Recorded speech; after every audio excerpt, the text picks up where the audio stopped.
Biological kingdoms سے کیا مراد ہے؟ ہم یہاں بادشاہوں کی بات نہیں کر رہے، بلکہ یہ کنگڈمز جانداروں کی گروہ بندی اور درجہ بندی یعنی کلاسیفیکیشن کے لیے اور جانداروں کے آپس میں تعلقات کو سمجھنے کے لیے بہت اہم ہیں۔ کلاسیفیکیشن کے ذریعے زمین پر پیچیدہ اور بدلتے رہنے والے انواع و اقسام کے جانداروں کی گروپنگ کی جاتی ہے اور ان کے آپسی تعلقات کو جانچا جاتا ہے۔ کلاسیفیکیشن کی ترتیب میں ڈومین کے بعد کنگڈم کا درجہ آتا ہے۔ اس سادہ سے جملے کو یاد رکھیں: ڈو کیپ پونڈز کلین اور فراگز گیٹ سک۔ آئیے اب یہ دیکھتے ہیں کہ کنگڈمز کی مزید تقسیم کیسے کی جاتی ہے۔ 1969 میں ایک امریکی ماہر نباتاتی ماحولیات رابرٹ وٹیکر نے 5 کنگڈمز کا نظام یعنی 5 کنگڈم کلاسیفیکیشنز متعارف کروایا، جس میں یہ کنگڈمز شامل تھیں: پروکیریوٹائے یا مونرا، پروٹوکٹسٹا، فنگی، پلانٹائے اور اینیمیلیا۔ ان کا بنیادی فرق خوراک حاصل کرنے کا طریقہ یعنی نیوٹریشن تھا۔ ہر کنگڈم کے کچھ مخصوص خواص ہیں جن کی بنا پر کسی جاندار کو آسانی سے اس کنگڈم میں رکھا جا سکتا ہے۔ ان خواص میں شامل ہیں مرکزے یا نیوکلس والے یعنی یوکیریوٹک اور بغیر مرکزے والے جاندار یعنی پروکیریوٹک، خلوی دیوار یعنی سیل وال کی موجودگی اور خوراک حاصل کرنے کے طریقے۔ آئیے جانوروں سے شروع کرتے ہیں جنہیں اینیمیلیا بھی کہا جاتا ہے۔ یہ یوکیریوٹک یعنی خلیوں میں نیوکلس کی موجودگی والے اور کثیر خلوی یعنی ملٹی سیلولر ہوتے ہیں اور ان کے خلیوں میں سیل والز نہیں ہوتی۔ یہ نہوز یعنی بلاسٹوسسٹ سے وجود میں آتے ہیں جو جنین یعنی ایمبریو کے مکمل ہونے کے عمل کا ایک حصہ ہے۔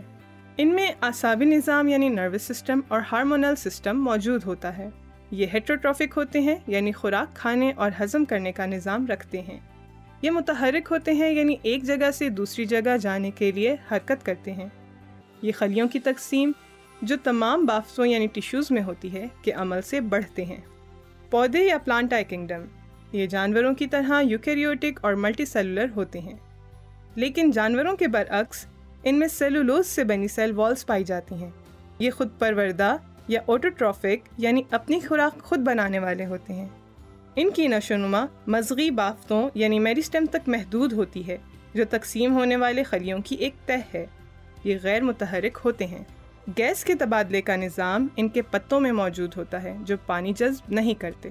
فنگی کنگڈم کے لیے یہ یوکیریوٹس ہوتے ہیں اور پودوں اور جانوروں کی طرح ملٹی سیلولر بھی ہو سکتے ہیں، لیکن یہ یک خلوی یعنی یونی سیلولر بھی ہو سکتے ہیں جیسا کہ خمیر یعنی یسٹ۔ ان میں پودوں کی طرح سیل والز ہوتی ہیں، لیکن یہ سیلولوز کی بجائے کائٹن نامی مادے سے بنی ہوتی ہیں۔ یہ ہیٹروٹروفک اور سیپروٹروفک ہوتے ہیں، یعنی یہ زیادہ تر ڈیکمپوزیشن کے عمل سے اپنی خوراک حاصل کرتے ہیں، یعنی یہ چیزوں کو گلاتے سڑاتے ہیں۔ ایک فنگس کا جسم باریک ریشوں پر مشتمل ہوتا ہے جنہیں ہائفائی کہا جاتا ہے۔ یہ خامرے یعنی انزائمز خارج کر کے بیرونی ہاضمہ کرتے ہیں اور بننے والی خوراک کو جذب کر لیتے ہیں۔ پروٹوکٹسٹا کنگڈم کے جاندار جانوروں اور پودوں کی طرح یوکیریوٹس ہوتے ہیں، فنگی کی طرح یونی سیلولر اور ملٹی سیلولر ہو سکتے ہیں۔ ان کی سیل والز ہوتی ہیں جس میں کبھی کبھی پولی سیکرائڈز بھی ہوتے ہیں۔ یہ آٹوٹروفک بھی اور ہیٹروٹروفک بھی ہوتے ہیں۔ اور آخر میں پروکیریوٹائے کنگڈم کے بارے میں، یہ یونی سیلولر ہوتے ہیں۔ ان کے خلیوں میں یوکیریوٹس کے خلیوں میں نظر آنے والے آرگنلز نہیں ہوتے۔ یہ عموماً بہت چھوٹے ہوتے ہیں، تقریباً 10 مائکرومیٹرز کے، اس لیے عام آنکھ سے نظر نہیں آتے۔ ان میں سیل والز موجود ہوتی ہیں اور یہ آٹوٹروفک اور ہیٹروٹروفک دونوں ہو سکتے ہیں۔ ان کی تقسیم کا عمل خیتیت یعنی مائٹوسس کے بجائے بائنری فیوژن کے ذریعے ہوتا ہے۔ اس ویڈیو میں ہم نے سیکھا کہ جانداروں کو سیل والز یوکیریوٹک یا پروکیریوٹک ہونے اور نیوٹریشن حاصل کرنے کے طریقے کی بنیاد پر 5 کنگڈمز میں تقسیم کیا گیا ہے۔